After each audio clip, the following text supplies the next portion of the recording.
ప్రభు యొక్క ఘనమైన నామాన్ని బట్టి ప్రతి ఒక్కరికి వందనాలు చెల్లిస్తూ ఉన్నాను.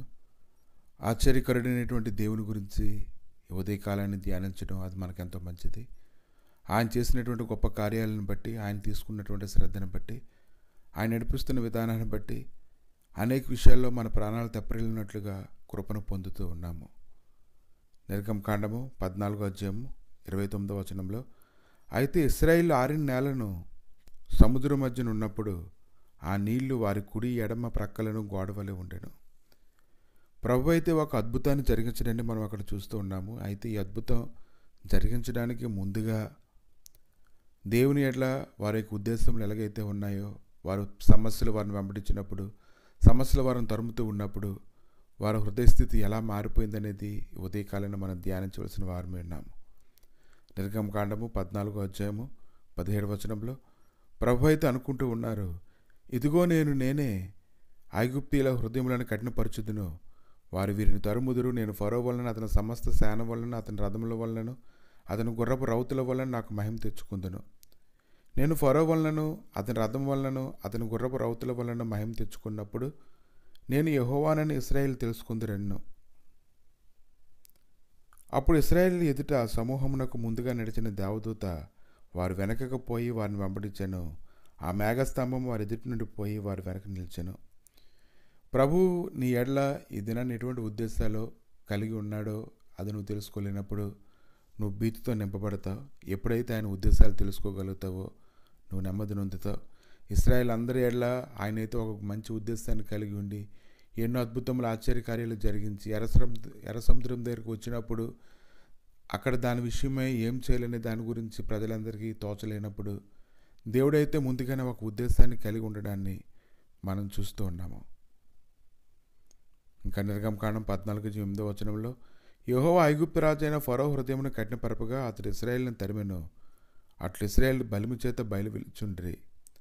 ఐగుప్తీయులు అనగా ఫరో రథముల గుర్రములన్నీ, అతని గుర్రపు రౌతులు, అతని దండును వారిని తరిమి బయలుసుపోని ఎదుటినున్న పేహాహిరోతునకు సమీపమైన సముద్రం దగ్గర వారు దిగి ఉండగా వారిని కలుసుకొనిరి.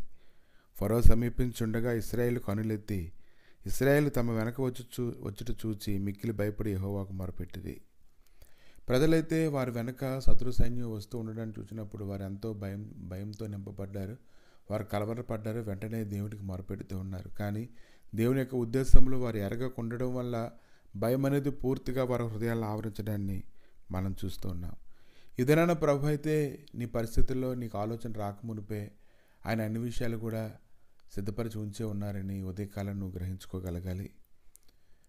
వారు మొరపెట్టారు, అయితే వారి హృదయంలో ఏ విధమైనటువంటి సమాధానం లేదు. అప్పుడు వెంటనే నిర్గమకాండం 14వ అధ్యాయము 11వ వచనం నుంచి కొన్ని వచనాలు చూసినప్పుడు, అంతటి వారు మోషేతో ఐగుప్తులో సమాధులు లేవని అరణ్యంలో చచ్చుటకు మమ్మల్ని రప్పించితివా? మమ్మల్ని ఐగుప్తుల నుండి బయటికి రప్పించి మమ్మల్ని ఇట్లు చేయనేలా? మా జోలికి రావద్దు, ఐగుప్తీయులకు దాసులు మగుతామని ఐగుప్తులో మేము నీతో చెప్పిన మాట ఇదే కదా. మేము అరణ్యమును చచ్చుట కంటే ఐగుప్తీయులకు దాసులు మగుటే మేలని చెప్పిరి. కనుక ప్రజలందరూ ఎంతగానో భయపడిపోయారు. దేవుని సన్నిధిలో మొరపెడుతున్నారు, కానీ వారి హృదయంలో కలుగుతున్నటువంటి కలవరం బట్టి వారు ఎంత మాత్రం ఆగలేకపోయారు. ప్రభు అయితే వారి ఎడల ఎంతో కృపను కుమ్మరిస్తూ ఉన్నారు. ఆయన ఉద్దేశంలో ఎప్పుడూ కూడా చక్కగా ఉండడాన్ని మనం చూస్తూ ఉన్నాము. అందుకు మోషే భయపడకుడి, యెహోవా నేడు కలుగుచేయు రక్షణ మీరు ఊరక నిలుచుండి చూడుడి. మీరు నేడు చూసిన ఐగుప్తీయులకి మీదట మరి ఎన్నడూ చూడరు. యెహోవా మీ పక్షం యుద్ధము చేయను, మీరు ఊరకే ఉండవాలని ప్రజలతో చెప్పాను. కనుక ఈ దినాన్ని ఎంతోమంది విశ్వాసం ఉంచలేనటువంటి పరిస్థితులు ఉన్నప్పటికీ వారి విశ్వాసం బట్టి కాదు, వారి భక్తిని బట్టి కాదు, కానీ దేవుడు తాను చేసినటువంటి సంకల్పమును బట్టి తన యొక్క ఉద్దేశం అంతటి నెరవేర్చడానికి ఆయన వాగ్దానంను సిద్ధపరిచి ముందుగానే గొప్ప కార్యాలు జరిగించడాన్ని మనం చూస్తూ ఉన్నాము. అంతలో యెహోవా మోషేతో, నీవేళ నాకు మొరపెట్టుచున్నావు? సాగిపోవడం ఇశ్రాయేలుతో చెప్పుము. నీవు నీ కర్రనెత్తి ఆ సముద్రం వైపు నీ చేయి చాపి దాన్ని పాయలుగా చేయము. అప్పుడు ఇశ్రాయేలు సముద్రం మధ్యన ఆరిన నేల మీద నడిచిపోతురని చెప్పాను. కనుక మోషే అయితే విశ్వాసాన్ని ప్రకటిస్తూ ఉన్నాడు, ప్రభు అయితే దాన్ని అమలు చేస్తూ ఉన్నారు. అప్పుడైతే దేవుని యొక్క గొప్ప కార్యము జరగడాన్ని మనం చూస్తూ ఉన్నాం. కనుక ఈరోజు నీ జీవితంలో ఎప్పుడైతే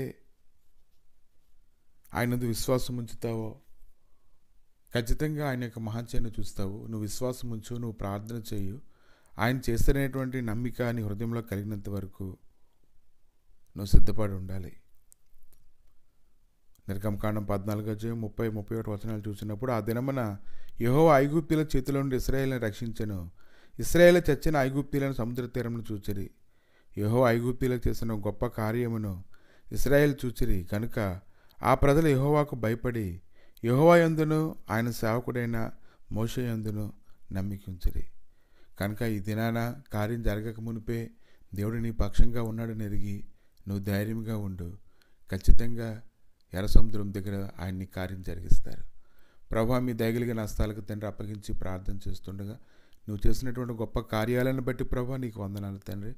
ఉదయకాలాన్ని తండ్రి నిరీక్షణ లేని వారికి, ఆదరణ లేని వారికి, బలం లేని వారికి, అవిశ్వాసంలో పడిపోయినటువంటి వారందరినీ ప్రత్యేకంగా జ్ఞాపకం చేసుకొని నీ అద్భుతమును జరిగించి నీ మహిమతో నీ నడిపించి బలపరచమని యేసుక్రీస్తు నామములో అడిగి వేడుకుంటున్నాము తండ్రి.